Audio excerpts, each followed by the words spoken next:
Ethan Maxwell stood motionless in front of the bathroom mirror, momentarily stunned by the reflection staring back at him. The distinguished man who once strode through high-level conferences and graced the covers of leading financial magazines was gone. In his place stood a stranger, clad in faded jeans, grease-stained work boots, and a worn navy mechanic's shirt with a frayed fabric patch awkwardly stitched to the chest.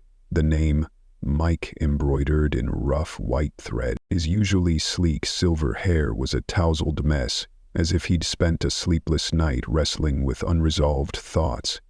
3 days of stubble shadowed his jaw, giving him a hardened, weary look. He gave himself a crooked, determined smile in the mirror. "Time to get your hands dirty, Mike," he whispered. At 52, Ethan was no rookie in the business world. From nothing but grit and vision, he'd built Maxwell Auto Care into a 7-location luxury auto repair empire, servicing Bentleys, Maseratis, and Porsches with the same reverence one might show fine art. He once believed his success was unshakable, a testament to his infallible strategic mind. But for months now, a quiet disquiet had stolen his sleep, and all signs pointed to a single culprit: the North Side branch. While the other 6 locations continued to thrive, this one had been silently sinking. The data didn't lie, but it didn't tell the whole story either. Reports don't show what's really happening on the ground, his operations manager had warned. You need to see it for yourself. So Ethan made a decision even he hadn't expected. Gone was the powerful CEO perched in a high-rise glass office. In his place stood Mike Reynolds, a middle-aged apprentice chasing a new career path. He'd planned the switch in secret, even from his wife and board of directors. Everyone thought Ethan was off sailing the Mediterranean.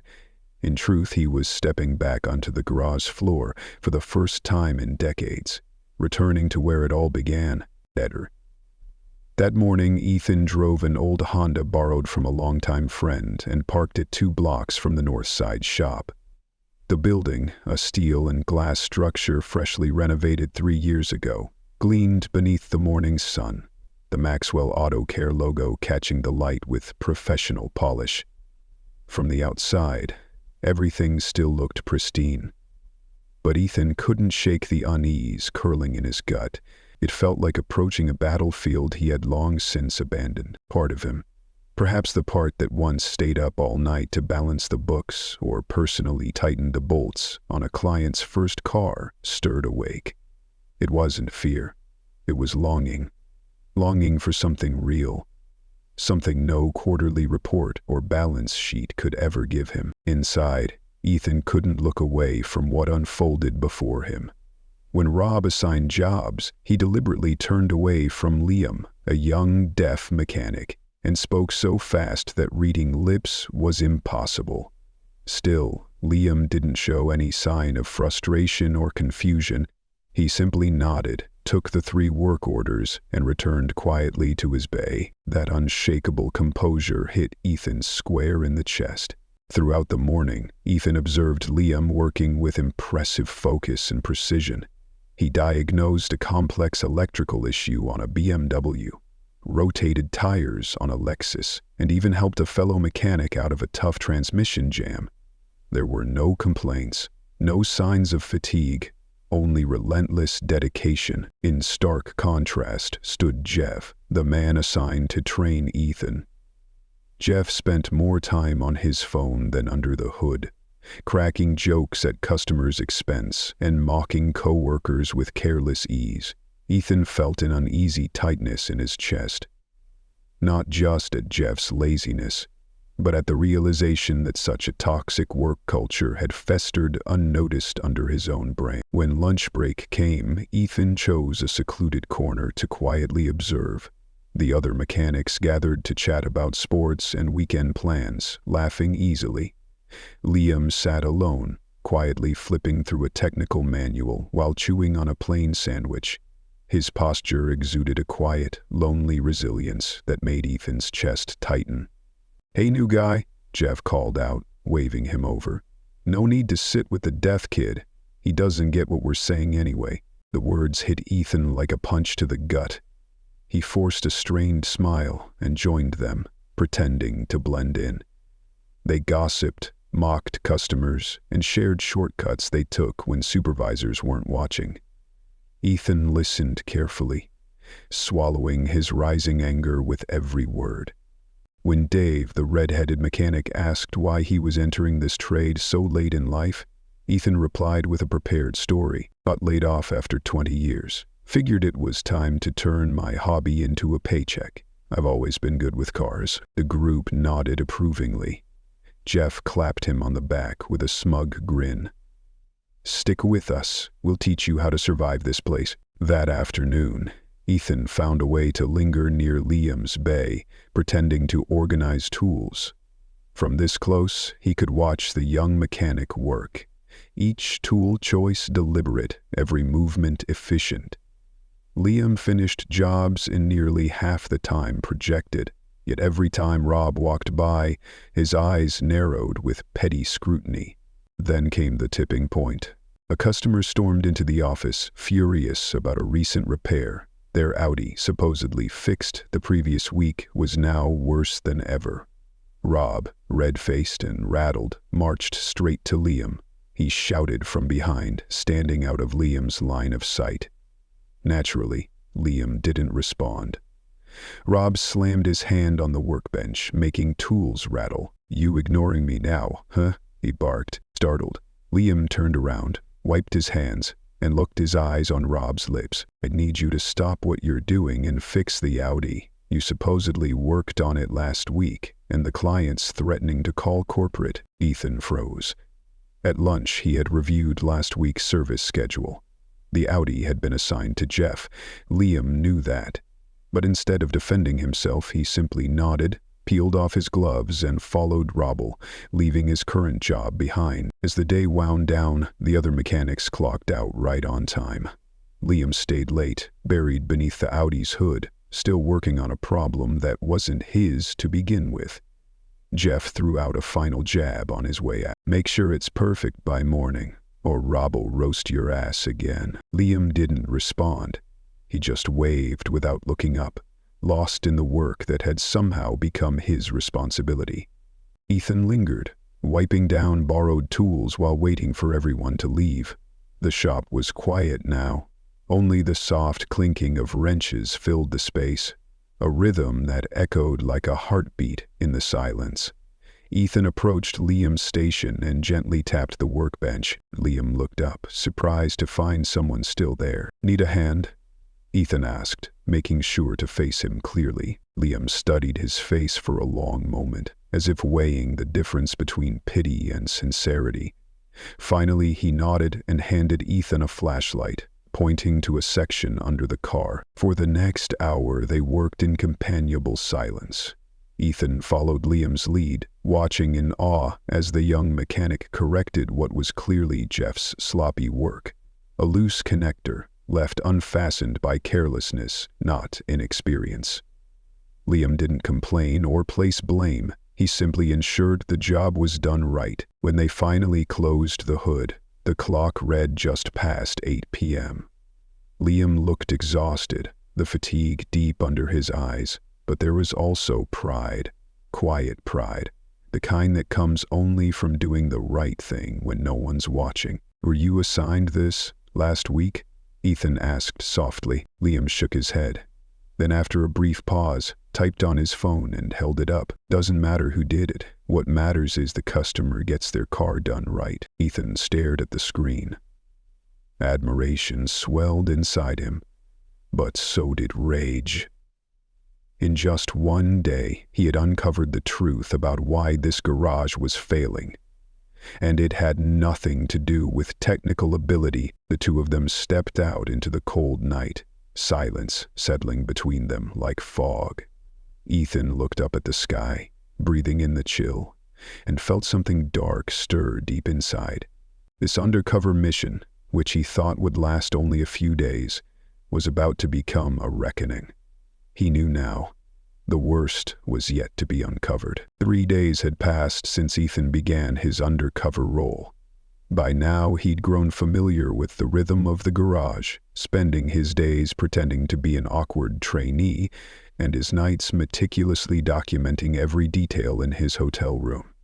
The deeper he dug, the more his stomach churned with what he uncovered: loose processes, irresponsible management, and a system that seemed designed to bleed dry its most capable workers. On Wednesday night, a thunderstorm rolled in, rain hammering violently against the garage's large glass windows like a relentless warning.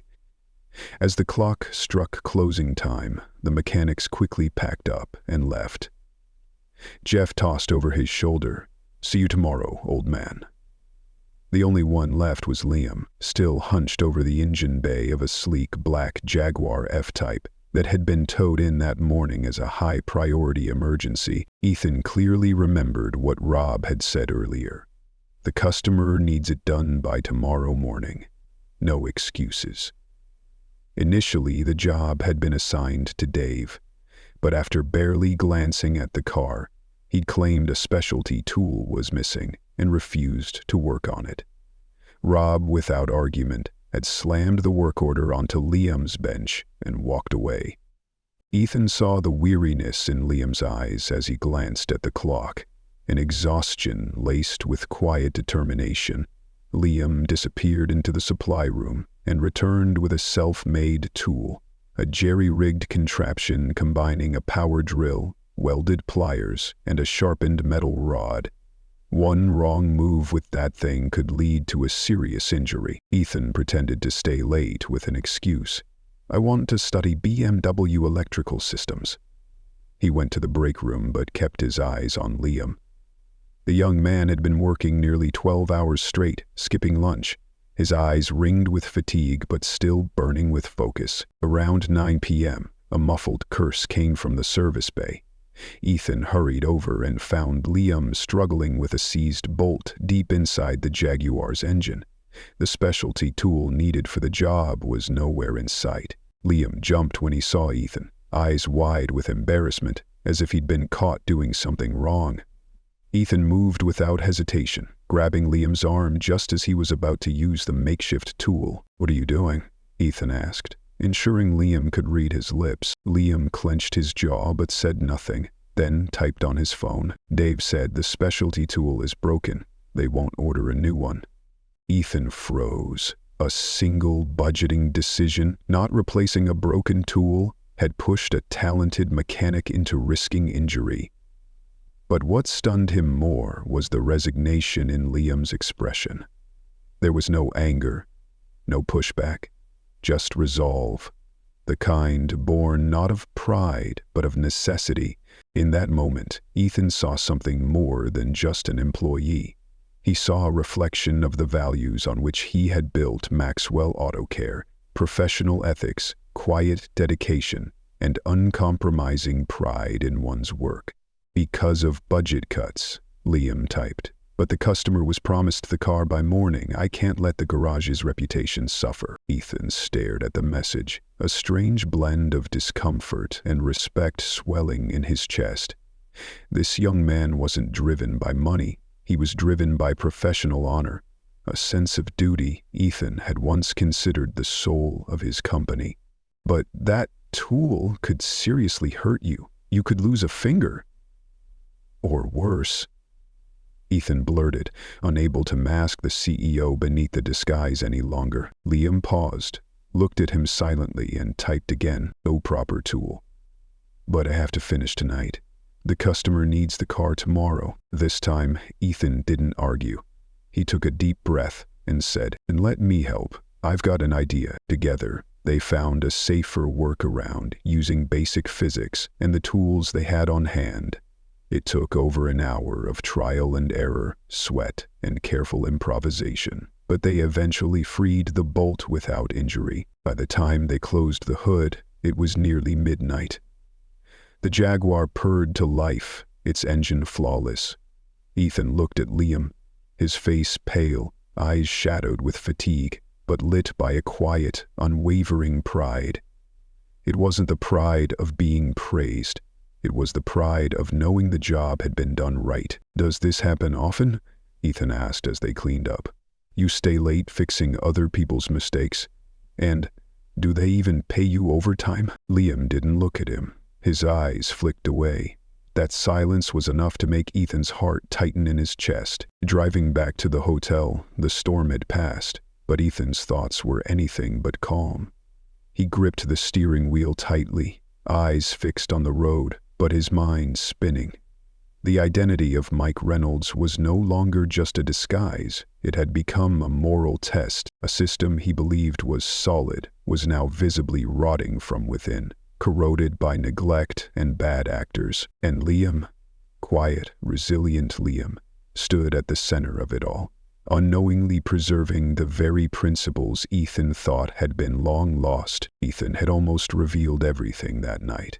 That he was the CEO, that he knew Liam hadn't worked on the Audi, that he knew Rob was manipulating the records. But he stopped himself.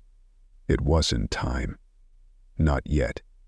He needed to uncover the full truth. The next morning, Ethan arrived at the garage even earlier than usual, armed with a new strategy.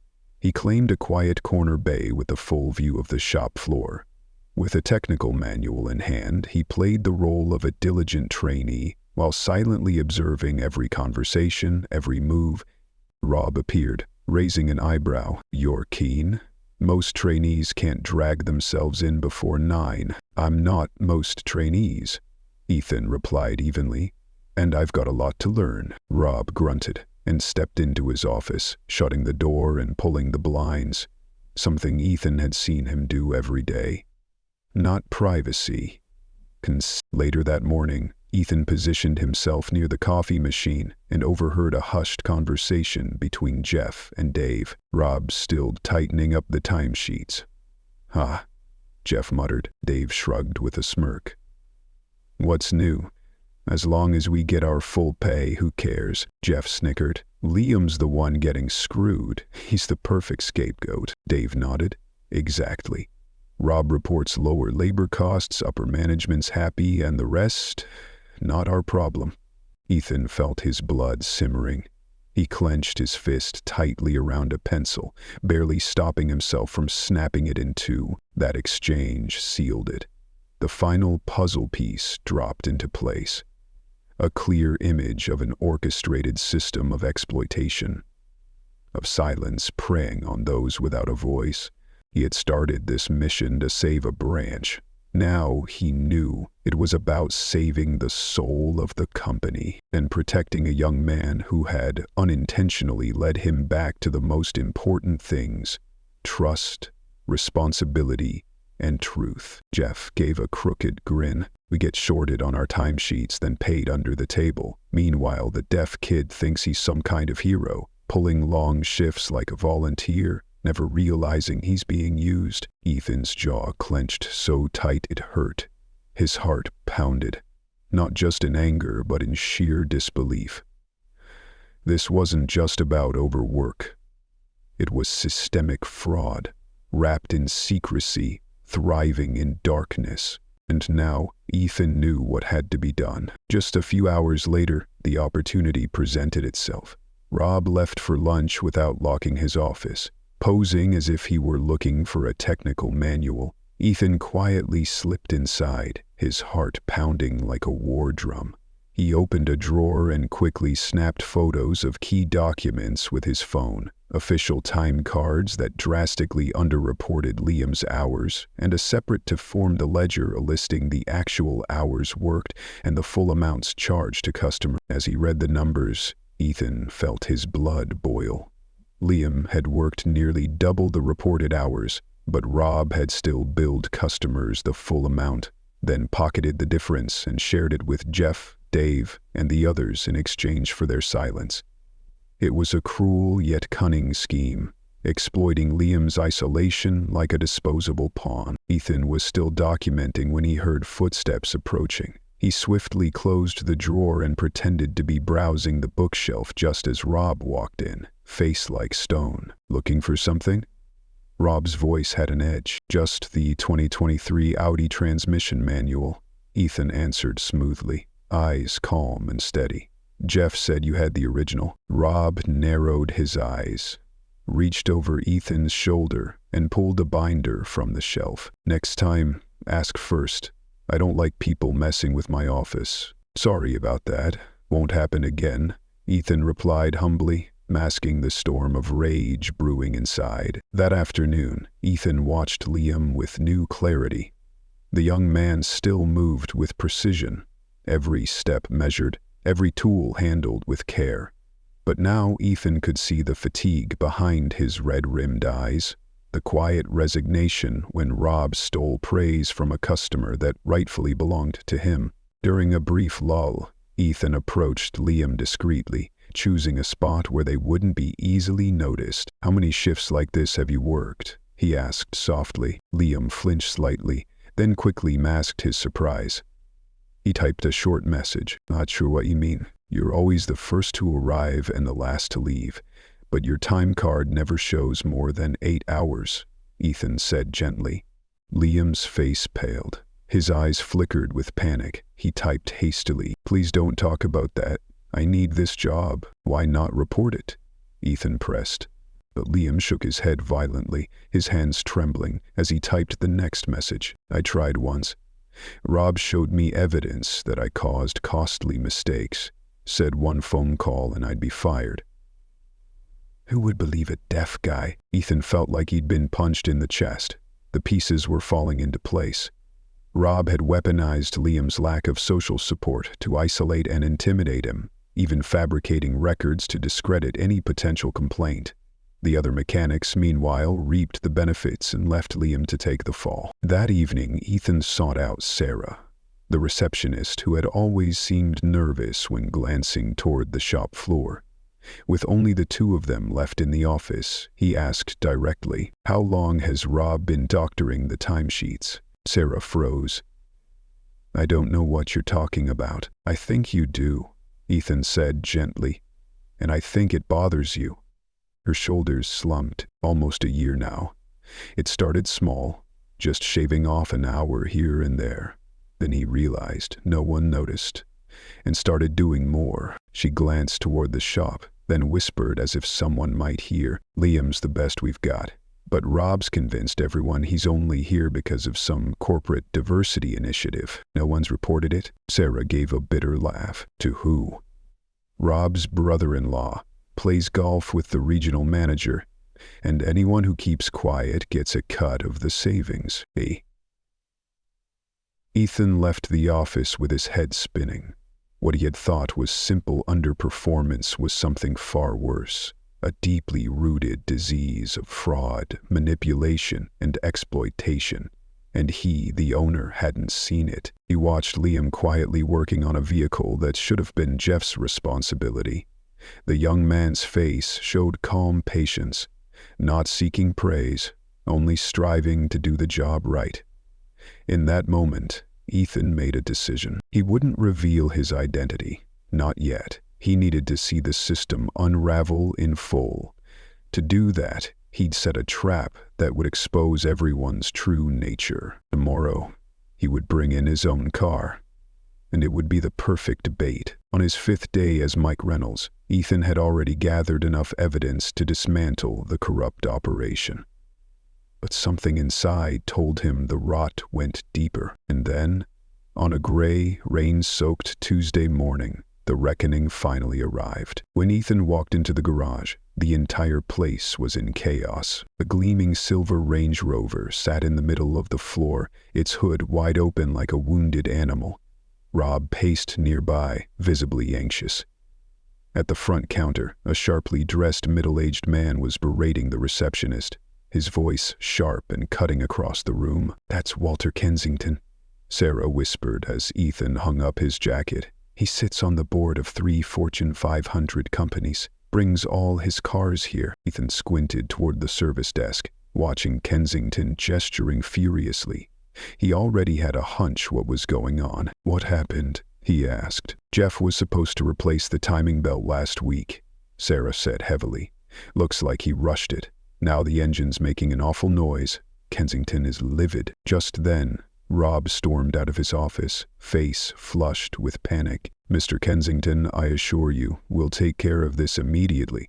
Our top technician will handle it personally." Rob's eyes darted across the garage, landing on Liam, who was already deep in another vehicle's transmission. Without a second thought for Liam's hearing, Rob yelled out, then stomped over and grabbed the young man's shoulder, spinning him around. Liam looked up, startled, his face streaked with oil and fatigue. "Drop everything," Rob snapped. "Kensington's Range Rover, priority 1. He spoke far too quickly for Liam to catch the lip movements. Liam turned to glance at the half-disassembled transmission he was working on, his eyes troubled. But Rob, growing impatient, barked again, loud enough for customers in the waiting room to turn and look. Grinding his jaw, Liam wiped his hands and silently followed Rob to the Range Rover. Ethan moved closer too, pretending to sort through tools so he could observe. Now Rob had shifted into full customer service mode, pointing toward Liam with exaggerated confidence. "This is our specialist, sir. He'll diagnose the issue immediately." Kensington frowned, eyeing Liam skeptically. "Isn't this the same kid who messed it up the first time?" Ethan's eyes narrowed. He'd seen the job sheet. Jeff had worked on that car. "No, sir," Rob lied smoothly. "That was someone else, no longer with us. Liam will handle it." Ethan's rage surged. Not only was Rob forcing Liam to clean up Jeff's shoddy work, but he was setting him up to take the fall if things went south. Unaware of the exchange, Liam was already inspecting the engine with careful precision. His face grew more troubled as he uncovered the extent of the botched repair. Rob hovered behind him, checking his watch constantly, sending anxious glances Liam's way, as though urgency alone could fix the damage Jeff had caused. After 20 minutes of diagnostics, Liam stood upright and began typing his report on his phone. But before he could present it, Jeff appeared. "What's the word, boy?" Jeff shouted, deliberately turning his back so Liam couldn't read his lips. "Screwed it up again, didn't you?" Liam's expression remained composed, but Ethan, watching with sharp focus, noticed the subtle tightening around his eyes, a tiny flicker of pain resurfacing. "Mr. Kensington's waiting," Rob cut in. "How long will it take?" Liam held up his phone. "During the 3 to 4 hours. The timing belt was installed incorrectly. It damaged the water pump. Both need replacing." Rob's face darkened. "Unacceptable. Mr. Kensington has meetings all afternoon. You have 2 hours, maximum." Liam hadn't even finished typing a reply when Rob interrupted again. "No excuses. Missed the deadline and it's coming out of your paycheck." The injustice was so blatant, Ethan nearly broke character. This wasn't just an unreasonable request. It was dangerous. A complex repair, being rushed for appearance sake. But Liam didn't argue. He simply squared his shoulders, gave a small nod, and returned to the vehicle. As he disassembled each component with astonishing precision, the rest of the crew gathered in a corner, trading smirks and whispers. Ethan moved closer, pretending to search for a tool. He heard Dave mutter, "$10 says he doesn't finish in time. Rob's gonna tear him apart." Jeff chuckled. "Even if he does, Robo finds something wrong. Kensington won't take anything less than perfect. And someone's gotta take the fall." Dave sneered and nodded toward Liam. "That's why we keep the deaf kid around, right?" Ethan clenched his fist so tightly his knuckles whitened. Every word felt like a blade across his conscience. Not just mockery, but a complete indifference to sacrificing a human being. To them, Liam wasn't a co-worker. He was just a shield, a scapegoat, a convenient excuse. But Ethan knew. The real storm was just beginning. For nearly a week, Ethan had maintained his cover, quietly gathering evidence while battling a rising tide of fury, but witnessing the very people he had mentored, invested in, and entrusted willfully mocking, marginalizing, and scapegoating a deaf mechanic whose skill and dedication far exceeded theirs, was the final straw. Then the moment of reckoning arrived. Just as Ethan was ready to act, Walter Kensington returned to check on the progress. Liam was still at work, having skipped lunch to meet the impossible deadline. Sweat ran down his face, his shirt soaked with oil, his hands blackened with grease. He didn't complain. He didn't pause. He was all focus. "Well?"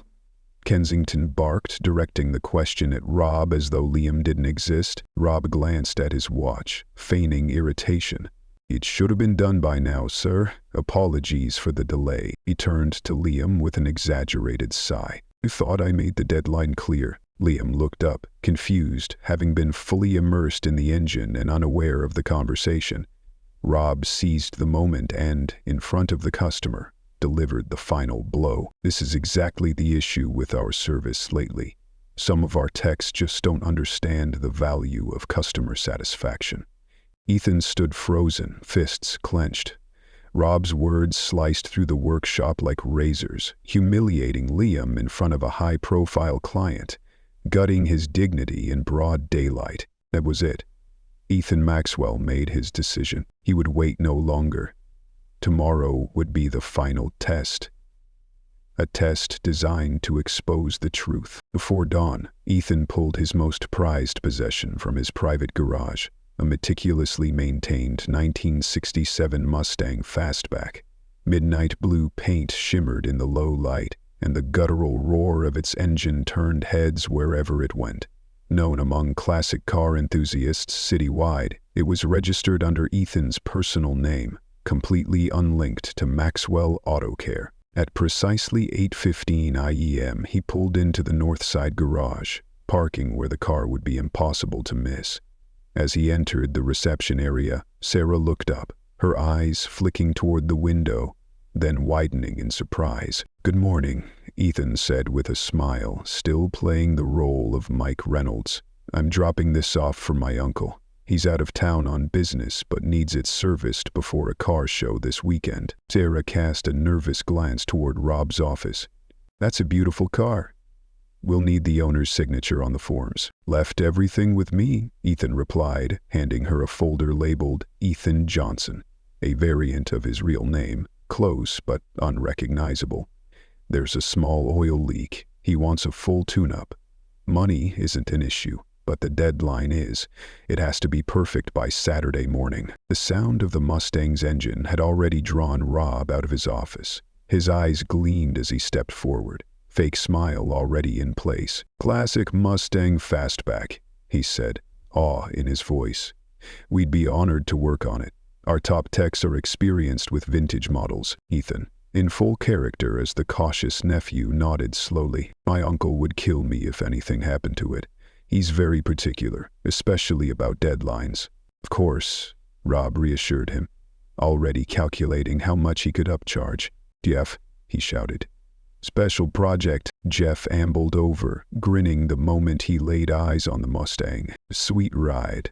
Don't worry, I'll take good care of it." Ethan hesitated, playing his part. "My uncle said it's important that only someone with actual vintage engine experience touches it. He was very specific." Rob paused, then forced a smile. "Jeff's worked on dozens of classic cars, and if not him, Dave's also great with older engines." Ethan knew that was a lie. He had checked their files the night before. Neither had logged a single hour on vintage engine repair. "Would it be possible for me to meet everyone who might work on the car?" Ethan asked, "so I can tell my uncle who's handling it?" Rob, clearly annoyed, nodded and led him through the workshop, spewing exaggerated praise for each technician. When they reached Liam, buried in a complex gearbox, Rob barely paused. "That's Liam. He handles basic maintenance." Ethan stopped. "Does he have experience with classic cars?" Liam looked up, wiped his hands and stepped forward. Rob quickly intervened. "He's not really suited for specialty work like this." Ethan stepped around him, facing Liam directly. "Have you ever worked on vintage engines?" Liam hesitated, then pulled out his phone and typed, "Restored a '65 Shelby with my dad before he passed. Similar engine setup to your Mustang." Ethan blinked in surprise. That detail wasn't in any file. Clearly, Rob had been hiding Liam's true capabilities. "My uncle would definitely want someone with that kind of experience," Ethan said firmly. "I want him to handle the car." Rob's face turned bright red. "I really think Jeff or Dave should." "It's what my uncle wants." Ethan cut him off calmly. never breaking eye contact with Rob's tense, flushed expression. For a split second, Ethan could read the internal conflict playing out in Rob's eyes. The greed of overcharging for work on a rare classic car, battling against the stubborn pride of keeping Liam in his place at the bottom. Greed won. Fine, Rob exhaled. Liam can take a look, but Jeff will supervise. Excellent. Ethan smiled, casually adding, my uncle's very particular about deadlines. The car needs to be ready by Saturday morning, not a minute late. We'll make it top priority, Rob assured him, with the kind of nod one might give a $1 million client. Ethan left his contact info, promising to check in periodically. He didn't look back as he exited the garage. He didn't need to. The trap was set, and the rats had already taken the bait. That entire day, Ethan monitored from multiple strategic vantage points. Just as expected, Rob immediately pulled Jeff aside, whispering conspiratorially. Every gesture, every facial tic confirmed what Ethan already knew. They'd let Liam do the actual work, but Jeff would take the credit and collect the paycheck. By noon, Liam had already begun documenting the Mustang's condition, photographing every scratch, every minor oil drip, with the precision of a restorer, not just a mechanic. He worked with quiet intensity, fully immersed. Jeff lingered nearby only when Rob passed through, otherwise glued to his phone or chatting with Dave. At 2:15 p.m., Ethan initiated the next step of his plan. He called the shop and asked to speak directly with Liam. I'm sorry, Rob answered sweetly. Liam's completely focused on your uncle's vehicle right now, but rest assured, Jeff, our lead technician is personally supervising the entire job. I see, Ethan replied, feigning concern. My uncle's starting to get anxious. We discovered the oil leak is more severe than we first thought. Rob lied smoothly. It's going to take a bit of advanced work to make sure it's show-ready. Money's not the issue, Ethan said, but the timeline is non-negotiable. It must be done by Saturday morning. We'll make it happen, Rob promised, his voice full of confident charm, even if it means working overtime. After hanging up, Ethan silently watched Rob approach Liam, gesturing animatedly. Though he couldn't hear what was said, Liam's face said everything. Another impossible deadline, handed down without context or care. By nightfall, Ethan still hadn't left. He stayed to observe as the other mechanics clocked out right on time, leaving Liam alone under the Mustang's hood.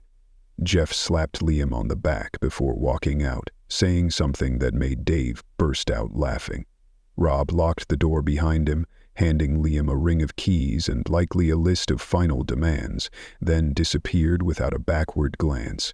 From across the street at a coffee shop, Ethan sat beside a cold cup of coffee, staring through the window as the garage lights stayed on long past 10 p.m. Everything had gone exactly as planned, and now only one piece remained. The following morning, as dawn broke, a silvery haze spread across the wet streets. Ethan parked a block away, dressed in a custom-tailored charcoal suit. His hair was neatly combed, his face clean-shaven. There was no trace of Mike Reynolds left. In his leather briefcase were the results of a week's worth of undercover work. Photos, audio recordings, falsified time cards, and the findings of a surprise audit he'd initiated in secret. Today, every mask would fall. He unlocked the service entrance with his master key. The garage was quiet. Only the soft clang of metal echoed from the far bay, where his Mustang sat like a beast mid-surgery. His Liam, his voice growing dark, as dark circles under his eyes, back hunched as he carefully made final adjustments. He moved with intense concentration, as though racing a clock only he could hear. Ethan stood for a moment, silently watching, as if seeing a reflection of his younger self. Those early days building Maxwell Autocare, with greasy hands and a heart full of hope. He cleared his throat gently. Liam didn't hear him, but somehow sensed his presence and turned around. The surprise on his face was unmistakable. Mike was gone. In his place stood a man of authority, calm but unmistakably powerful, his eyes no longer hiding the truth. "Good morning, Liam," Ethan said, making sure to face him directly. "You've done incredible work." Liam frowned slightly in confusion, reaching for his phone to reply, but Ethan held up a hand. "Before you say anything, Liam," Ethan said softly, clearly and slowly so Liam could read his lips. "The process, I owe you the truth." He pulled a company ID badge from his coat pocket and laid it gently on the workbench beside them. Under the garage lights, the name Ethan Maxwell, CEO, Maxwell Auto Care, gleamed like a signature carved in steel. Liam froze. His eyes widened, darting between the badge and the man he had known as Mike. His face cycled through disbelief, suspicion, and finally recognition, like puzzle pieces snapping together all at once. "I've been here undercover for the past week," Ethan continued, his tone calm but firm. "I needed to understand why this location was underperforming. Now, I do." Liam's face shifted again, a flash of hope crossing his features, but just as quickly replaced by guarded skepticism. "Someone who's been hurt that many times doesn't trust easily." "I've seen everything," Ethan said plainly. "The fake time cards, the labor abuse, the way Rob and the others have treated you. But more importantly, I've seen how hard you've worked. Your honesty, your skill, and your dedication." Liam quietly picked up his phone and typed, "Are you shutting the shop down?" "No," Ethan replied without hesitation. "I'm going to fix it, starting now." Just then, the main door creaked open, and Rob's voice echoed through the workshop, loud and oblivious. "The Mustang done yet?" the guy's uncle called again. He walked in, with Jeff and Dave trailing behind, until they all stopped cold. There stood Ethan, beside Liam, dressed not as a trainee, but as the man who owned the entire company. For a moment, Rob's face was a mask of confusion. Then his expression shifted as recognition hit, followed by full-blown panic. His skin drained of color. "Mr. Maxwell," Rob stammered. We had no idea." "Clearly," Ethan said coolly. And that was the point. In the next 30 minutes, justice rolled in like a freight train. Ethan assembled the entire staff. Sarah, the 2 service advisors, the 3 mechanics, and Rob. As they stood in stunned silence, he laid out every violation. Fraudulent payroll, inflated invoices, misappropriated funds. But worst of all, Ethan declared with quiet fury, was the systematic exploitation and humiliation of a model employee. Jeff opened his mouth to object, but Ethan silenced him with a raised hand. "I don't want excuses," he said. "I've seen enough." Turning to Rob, he stated without emotion, "You're fired. Effective immediately. Security will escort you out." "And the financial fraud?" "That's already been reported to the authorities." Rob's face turned pale, his voice rising in panic. "You can't do this." "I can. And I already have." Ethan turned to Jeff and Dave. "You 2 are done as well. Your severance packages will reflect the severity of your misconduct." As the 3 men were escorted out, Ethan faced the remaining staff. His eyes moved slowly across each person. "I owe all of you an apology. As the owner, I'm responsible for the culture of this company, and I let it rot without realizing it." He stepped in front of Liam, who had been watching him with a guarded, unreadable expression. "Liam," Ethan said clearly, "I'd like to offer you the position of lead technician at this location. Effective immediately. Your skill speaks for itself, but more importantly, so does your character. Something this place has been sorely lacking." Liam's eyes widened. His fingers trembled slightly as he typed on his phone. "Are you sure? Some customers might not want a deaf mechanic working on their cars. Then those customers can take their business elsewhere." Ethan replied without hesitation. "Your work speaks louder than anything they'll ever say. And starting next week, I'm launching an American Sign Language training program for the entire staff." For the first time since they'd met, a genuine smile spread across Liam's tired face, one that lit up the room, bright, and unguarded. That afternoon, Ethan laid out his full restructuring plan: a transparent billing system, fair compensation for all employees, and most importantly, repayment of all stolen overtime wages to Liam. The shop began to transform. A temporary manager was appointed. Ethan personally called key clients, including Walter Kensington, to explain the changes and reaffirm the company's commitment to integrity. Later, he found Liam in the break room, looking both overwhelmed and contemplative. "There's one more thing I'd like to discuss," Ethan said, sliding a folder across the table. "This is a new position at corporate, Director of Technical Training. The role includes designing standardized procedures for all branches and implementing quality control measures. I'd like you to consider it." Liam opened the folder. His eyes widened at the job description and the salary figure.